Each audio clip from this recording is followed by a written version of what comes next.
চট্টগ্রামে শুরু হয়েছে খোলা বাজারে ন্যায্য মূল্যে সবজি, পেঁয়াজ ও ডিম বিক্রি কার্যক্রম। কৃষি বিপণন অধিদপ্তরের উদ্যোগে নগরীর 10টি স্পটে চলছে এই কার্যক্রম। প্রতিটি ট্রাকে 250 পরিবারের জন্য থাকছে ন্যায্য মূল্যের পণ্য।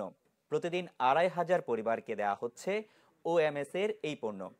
সরকারের এই কার্যক্রমের ফলে সবজি ও ডিমের দাম কমে আসবে বলে মনে করছেন কর্মকর্তারা। বাজার স্থিতিশীল হওয়া পর্যন্ত চলমান থাকবে এই কার্যক্রম।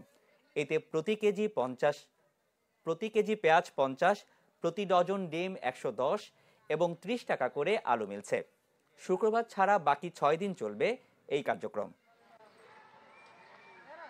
চট্টগ্রাম শহরের যেখানে এই জনগণ বেশি, সেখানে আমরা চেষ্টা করেছি নিম্ন মধ্যবিত্ত এবং নিম্নবিত্ত শ্রেণীর জনগণকে একটু সাশ্রয় দেওয়ার জন্য, তারা যেন স্বল্প মূল্যে এই কৃষি পণ্যগুলো ক্রয় করতে পারে এবং সবজি ক্রয় করতে পারে। এই সময়টাতে আগাম সবজি আসে, এই আগাম সবজির সরবরাহটা ক্ষতিগ্রস্ত হওয়াতে বাজারে মূল্যটা একটু বেশি।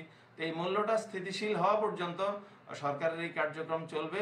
আমরা চট্টগ্রাম সিটি কর্পোরেশন এলাকার 10টি স্পটে এই কার্যক্রম আমরা চলমান রাখবো।